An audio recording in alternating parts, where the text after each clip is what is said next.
Welcome to the Next Level Life podcast with Christine Corcoran. This podcast is made for the powerhouse businesswomen who are ready to ignite their fullest potential. This is where we will dive deep into the mindset breakthroughs and sprinkle in some kick up the butt motivation so you can scale your business with confidence and clarity. Whether you're craving more income, impact, or inspiration, this podcast will be your ultimate resource for all things next level. Listen in as we have authentic conversations with game-changing female entrepreneurs as we reveal the secrets of what it takes to rise and thrive. So go ahead, ignite your inner fire, and let's get you taking massive aligned action. Are you ready to elevate? Let's go. Hello. Well, I'm so excited to be chatting to you today, Lauren. Thank you so much for jumping on with me. It's awesome to see you, Christine. At long last, we get together. Yes. Oh my gosh, I'm so excited. We're 4 weeks away from the Unstoppable Women event, and I wanted to do a little live with you because I know that, one, you are the epitome of unstoppable, and I am inviting you to be part of my panel. And I'm so excited that you're going to be gracing us on the stage. And I wanted to talk a little bit about the event, but also we're going to talk a little bit about why you're playing small, especially if you're a business owner listening to this.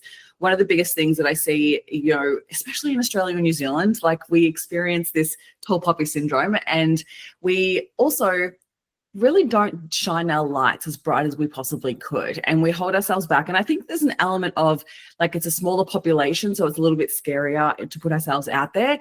But I don't know about you, but in this day and age, in the market that everyone's experiencing with business, if you are not doing something different, if you are not making your name in the industry, if you're not putting yourself out there, you are going to find it's going to impact your business massively. Are you finding that as well with your clients? Yeah, absolutely. And thank you so much for inviting me to be on the panel. When I first saw the Unstoppable Women event and you first put that first promo out, I just was in there, got a ticket. I just knew I had to be there. It's for the fact that you're running it in Brisbane, which is like a no-brainer. If you're in Southeast Queensland and you're a woman in business, there's one place you need to be on that date, and that's at the Unstoppable Women event. And thank you for having me on the panel, which is awesome. I'm so excited to be sharing the stage with some incredible women who are doing amazing things. And thank you also for calling me unstoppable. Some days I look up and I go, I don't know if I want to do this anymore. It's too hard. There's all this. There was a lovely saying that I was reminded of just yesterday. I think it was Winston Churchill, and I don't know, don't quote me exactly words, but it was along the lines of, if you stop and throw stones at every dog that barks, you will never make your destination. And it was the right time for me to hear that. And there's these little niggly things happening at the moment. And I'm just like, I've got two options, right? I can make them bigger than a big thing, or I can treat them like the little yappy dog that it is and just keep going. I love that. I love that quote. That's such a good. It's not word for word, but it's close. Yeah. But I understand the meaning of it. It's also like pulling your focus into focus. It's like, okay, where are you paying attention? What are you paying attention to? And is it serving your growth? And I think that sometimes when, we get knocked off our kilter, or we have our confidence knocked, or something like that happens in business, we can often get caught up in the short term, and we forget the whole intention around why you started your business and the long-term goals and what you're wanting to achieve. I actually heard, I was listening to a podcast yesterday, and the host was talking about how, like, the challenges that come up, that maybe you need to recognize that this is actually what you need in order to encourage you to challenge the way that you are showing up. Ooh, I was like, that's so amazing. And it's so interesting because, like, the way that she spoke about it was like, yes, the challenge is here to grow you, like all of that stuff. But rather than looking at it like a problem, or rather than looking at it like, oh, I've got to grow through this, maybe it's actually asking you, like, are you actually showing up the way that you said you were going to do this? Are you being the person that you said you were going to be? And I was like, that was such a beautiful call forward to be like, you know what? Show up, put your money where your mouth is, right? And I thought that was a really powerful way of changing the way that we can really see ourselves in our own day-to-day life and business. Yeah, absolutely. I mean, another way of looking at it, I guess, is going, look, just keep taking the high road. You know what I mean? And it's just like whatever happens around you. And you're quite right. I think the tall poppy syndrome that we have in this neck of the woods, it is insidious, and it sort of creeps in. And before you know it, you fall into comparisonitis, and you're looking at what other people are doing more than what you're doing, and you're worrying about your competition way too much. And there's a big enough world out there, and you start to fall into that lack mentality that now suddenly you are playing small because you're seeing everything else as a bigger thing than it actually is. And it's interesting. I know one of the years we went to New York for the Stevie Awards and for Women in Business, we arrived from the airport, came out of the subway, and there were all these people in the streets who had medals around their necks. And it just happened to be that it was the New York Marathon that weekend. So we arrived on the Sunday afternoon, and people were all walking around with their jackets and coats on, with their medals on the outside of their coats. This was like hours after the marathon had finished, right? And they're still proudly wearing their medals. And for the next 3 or 4 days, we kept seeing people in Manhattan wearing these medals around their neck. So the day after and the day after and the day after that, they would put this medal on, pick it up, put it back on, and wear it proudly out into the streets. Now, my husband has run 2 marathons in his life, and I was there for one of them. And seriously, in Australia, what happens? We win this marathon. We have all this effort and training and exhaustion to get there. We run this marathon. We get our medals. We take a photograph, and we take it off, and we put it in our pocket, and that's it. Isn't that crazy? It's just crazy after all that effort. And it's the same in business. We work hard. We develop so much amazing things. We're incredibly innovative in this. In Australia and New Zealand, we have this. Well, in New Zealand, it was called number 8 wire. You know, you could create anything with a bit of number 8 wire. In Australia, it's the convict way of thinking that, you know, you're a battler, you stick by your mates, and you're going to get through whatever life throws at you. So we do all the hard stuff. But then the minute someone says, hey, I've won something, it's awesome and yay, and I'm incredible, people go, oh, you're a bit big for your boots now, aren't you? Right. It's crazy. So it's insidious. You're so right. It is insidious. And it is also like we're so conditioned by it. And I think that some people don't realize that they're actually also perpetuating it. So like my whole goal with this Unstoppable Women event is to actually change the narrative on Tall Poppy, because I feel like we need to be the change if we're going to change anything here. And business is a beautiful place to create that change, because we need to, one, do it in order for us to grow and expand our businesses. But two, we need to be the people that challenge that thought, because even when when I launched my book earlier in the year, my book went bestseller in the first 24 hours. And the thought that I had when it went bestseller, I freaked out. I messaged a friend of mine and she was like, that's amazing. Oh my God, tell everyone. And the thought that popped into my mind was like, oh, what if I tell everyone and they stop supporting me? And I was like, what is that for? Where has that come from? And that was a little bit of the Tall Poppy, the fearfulness of like, oh, if I've had this success, will people actually support me, or will they tear me down? And I was like, hang on a minute, I've got all of this support from my incredible community. Why am I thinking that? And it was just the conditioning around Tall Poppy. And it took me a good 2 hours to actually have the courage to then share it, which was so amazing. I was like so curious as to why I was sitting in that fear, and I'm a mindset coach, so I know how to work through the fear blocks. And yet I'm the one holding myself back. And you know, if that's happening even for someone like me who has the tools to work through the fears and the blocks, I just fear for the people that don't have those tools. And so we need to change the narrative, because we need to be the ones that are challenging our own thoughts with that, especially too if we're the one looking at other people having successes and getting stuck and thinking, oh, that's okay for them, but it's not for me. Or if you have the thought of like, oh, that's a bit too much, she's being a bit too much, or she's still talking about that success that she had 3 months ago. Like if you're having that thought, you're part of the problem. I know how that might be a little bit challenging to hear, but just challenging that thought and being like, hang on a minute, how can I change the narrative here and start supporting people in those moments of success, in those moments of recognition? Because when we start to do that and we lift each other up, it changes our whole experience around success. Because one of the really interesting things over coaching women in business over the last 8 years, that fear of success comes in, and that's all very connected to the Tall Poppy syndrome here in Australia. In America, they're not like that. Like they're so forward. Completely different mindset. Really. You're so right, Christine. And it is, I love what you're saying, that we need to change the narrative that's going on inside our own minds. And you're right, it's having the tools, but also surrounding yourself with people who will pull you out of that as well, and be prepared to call you on that BS. I call it the itty bitty shitty committee. You know, those little voices in your head. You need another committee that's outside of your head, that are your supporters, that keep saying to you, hey, you know what? I'm going to challenge challenge you on that, because it's a evolution, isn't it, around your own sense of self-worth. It's funny, I was at an awards event on the weekend in Sydney. It was the BX Awards, actually, the lovely Matt Alderton, who runs those amazing awards.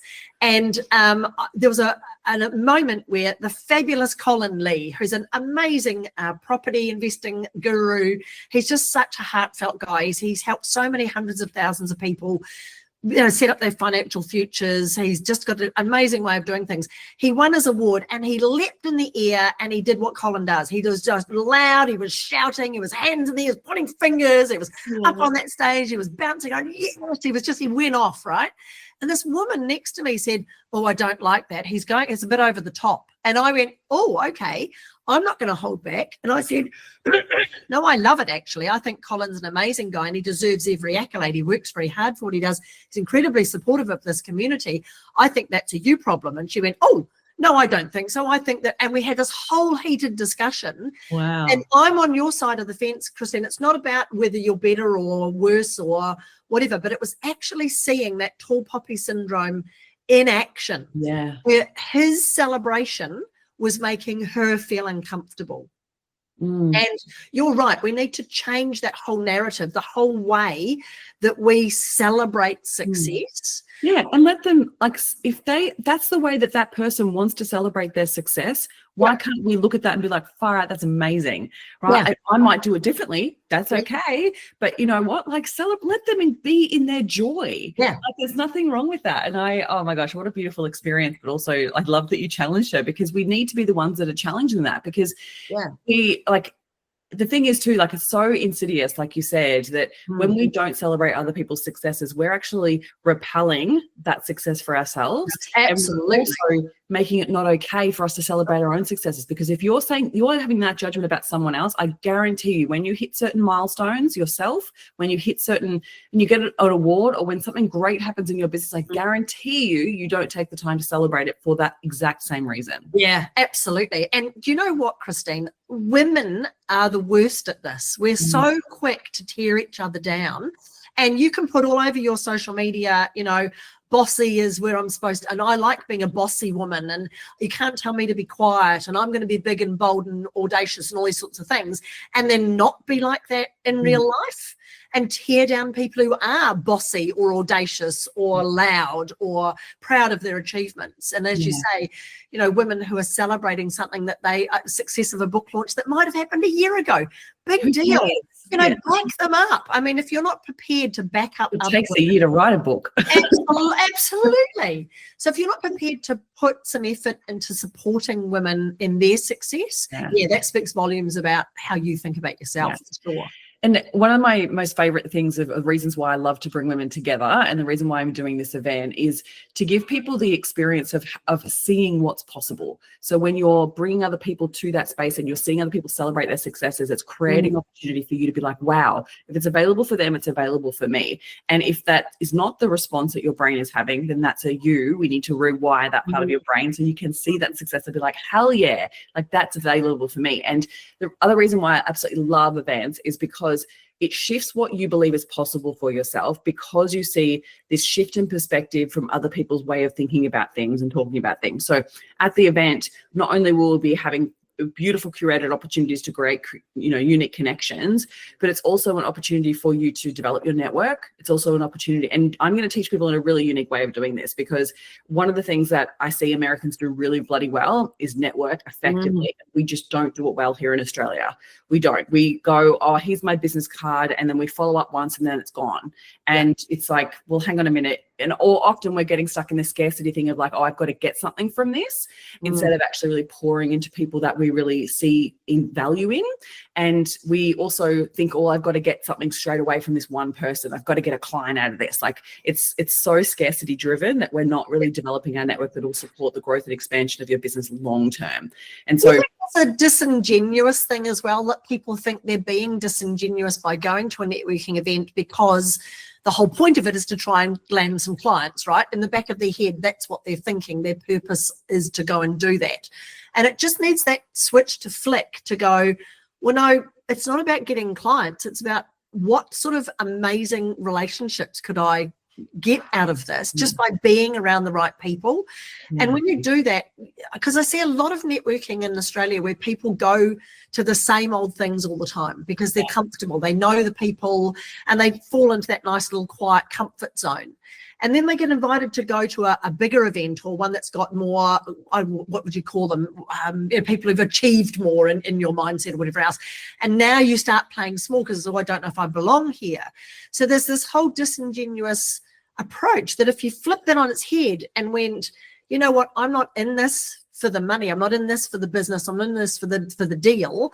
I'm going to go and see who I can meet and how I can actually grow and how I can give. Yeah. Because the big beauty of like pouring into other people in a really genuine way, and what I love about the women that I attract at any of my events and any of my programs is how genuine they are. They're just so kind, so generous, so giving. And I'm going to teach everyone how to do it in a way that's not going to burn you out, that you're not just giving away stuff or you're not giving away your service for free. Like, that's not the goal of this.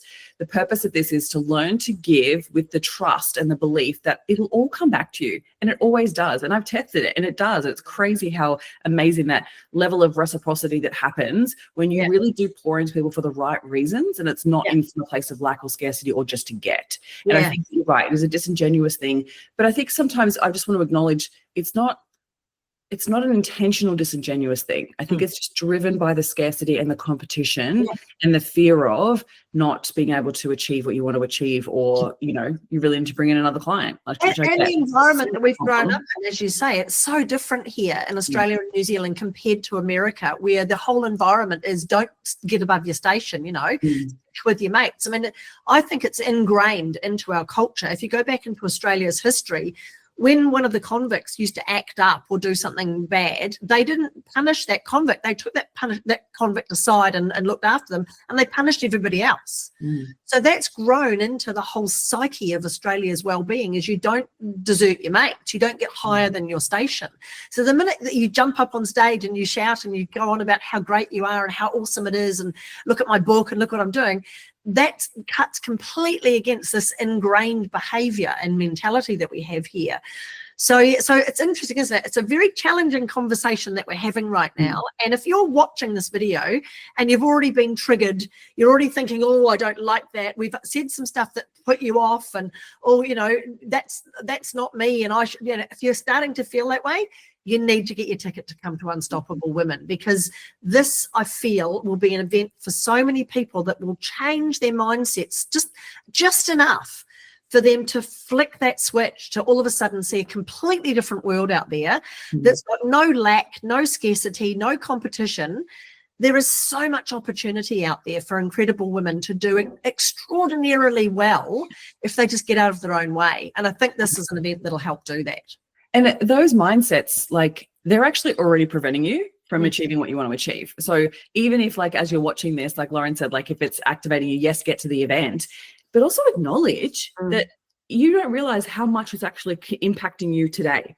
So the way that I think about this, and the whole purpose of this live, we were talking about, recognizing why you're playing small, is that those little mindsets, those little itty bitty shitty committee that's showing up for you, is acknowledging that it's actually keeping you playing small, keeping you stuck in that comfort zone, keeping you believing that you're not capable, or you're not enough to be able to go after next level opportunities. And I put out a speaker competition for this event, and it's been so amazing to have some beautiful people apply for the speaker application. And what I love about that is that it was challenging people to put themselves out there. And it's because I want this stage to be everyone's stage. I don't want it to be this barrier between, like, oh, there's amazing speakers up on stage, but I'm in the audience and I'm so far from that. No, I want this to be like, this is what's possible for you, but you have to choose you first. Yeah. You have to choose, like, hey, I'm playing small. I recognize that I'm not putting myself forward for opportunities. And this goes along with everything that we do, right? Like, when you think about putting people forward for awards, going after opportunities for speaking gigs, putting yourself forward for a podcast, doing a live like this. Like, I'm doing a whole bunch of lives in the next couple of weeks. And it's so fascinating with the majority of people that reached out that I spoke to about doing lives. Not many were like, oh, I do lives all the time. Like, I did one on Monday and she's like, I don't think I've ever done one. And I was like, what? Like, what are you doing? Like, that's how you could be playing small in your business if you're not challenging yourself about how you're being more visible. Yeah. And if, you know, putting yourself forward for awards or putting yourself forward to be in events like this and believing that you belong. And I'm going to, if that's something that you doubt or you fear, I'm going to support you with that every step of the way. So please don't stress about it. Just get yourself to the event and I will absolutely support you every step of the way to feel like you belong, because you will feel so connected and so lit up by the people in the room, but also so related, like the connection. Because I just know when I look at the list of people that I have coming, and there's 70 plus women that have already booked their ticket. So trust me, there's going to be incredible women in the room, but genuine, real women. There will be no pretentiousness. There will be no cool kid kind of cool club kind of element. There will be no icky egos, like nothing like that, because I just know every single one of these women that's joining, that are being a part of this, they're so lovely, so kind, so generous, and they're just going to be just like you. I just know if you're watching this and you're attracted to either me or Lauren, I know that you will absolutely be feel like you belong in this room. Yeah, cool. And the cool thing I like as well, Christine, it is that connectivity that you have, because being unstoppable isn't about just being bullheaded, bull at a gate, nothing's going to stop me, and dismissing people and just powering on to success. Being unstoppable, yes, it's got self-belief, it's got resilience, it's got all those fabulous things about it, but it is that fabulous way of having your mindset challenged so that you grow constantly, so that as a business owner or an entrepreneur or a thought leader, you are constantly developing yourself to be a better, stronger, fitter, more capable, whatever it is, person that you're trying to achieve. But also being unstoppable is about surrounding yourself with those incredibly supportive women who will be there for you no matter what, through thick or thin, who will not let you stop, you know, who see in you more than you see in yourself. And absolutely. The sorts of, like Erica Kramer and people like that, the amazing women you have who will be sharing their knowledge and their insight in yourself and your insight that you have, Christine. I don't think I've ever seen a women's event that offers so much education and empowerment and connectivity as what you're putting together. And I'm so excited about it. I can't wait. I'm so freaking excited. I've been like prepping and planning and all the unique little things that I have happening. And it just gets me so lit up and so excited for what that day is going to be. And yeah, I'm just excited for every person that's going to be in that room, because it's going to be worthwhile in so many ways. So even if you worry about taking a day off your business, you know, you are going to get tenfold that time back. So I guarantee you it's going to be so worth your while. So make sure you make the effort. And even if you're out of Brisbane, like honestly, I've got people flying in from everywhere. I've got someone that booked a ticket this morning that's flying in from Canberra. I have someone from Adelaide. I've got people from Melbourne coming up, people from Sydney. They're sick of the cold, Christine. They're sick of the cold, and they're coming to Brisbane because it's a nice, beautiful part of the world to be at this time. No, awesome. That's fabulous. It's so good. And the thing is, playing small is the only person that harms is yourself. Yeah, I mean, if you really want to make a bigger impact than you're currently making, if you want to have more influence, if you really positively want to help other people, then you need to work on yourself. Success comes from within. It comes from your accepting that I'm not perfect and I will never be perfect, and it doesn't need to be perfect. I just need to be working on myself a little bit at a time each time, and taking yourself out of your comfort zone and putting yourself into a room full of amazing women together who are going to challenge you to be unstoppable and to change the way that you think about yourself and success and what it means to be proud of your achievements. Then absolutely, the only one thing that's going to happen that day is self-development and growth. Yes. Guaranteed. Oh my gosh. And also so many practicalities, like Tina Towers going through some practicalities around success isn't sexy and how to develop $1 million business. I've got Annika Odendahl from Pink Sparrow Social, who'll be diving into practical strategies on how to stand out with reels. So if you really want to stand out on social media, you're going to learn so much from that. And then I'll be doing a session about how to actually create an expansive year. So I'm so excited, so pumped. And then the Beautiful Women on the Rise panel, we're going to be talking all about self-leadership and leading in your industry and what it takes to do that, because it's so imperative that you do that right now, because otherwise you're going to get lost in the sea of sameness, lost in the crowd and the saturation of your market. So pumped. Thank you so much. Oh my gosh, I cannot wait to see you on the day and to hug you and to have you on stage. Thank you so much, Lauren. It's been such a joy chatting with you today. And I hope that, anyone listening, grab your ticket. You can find the website, which is unstoppablewomen.au, and grab your ticket ASAP. Go for it, guys. We'll see you there. Stop playing small. Yes, thank you so much. Thank you for listening. And if you found any value out of this episode, make sure you hit the follow button so you get access to the episodes as soon as they are live. And make sure you come hang out with me on Instagram. You can find me at ChristineCorcoran_coach. Have an incredible week.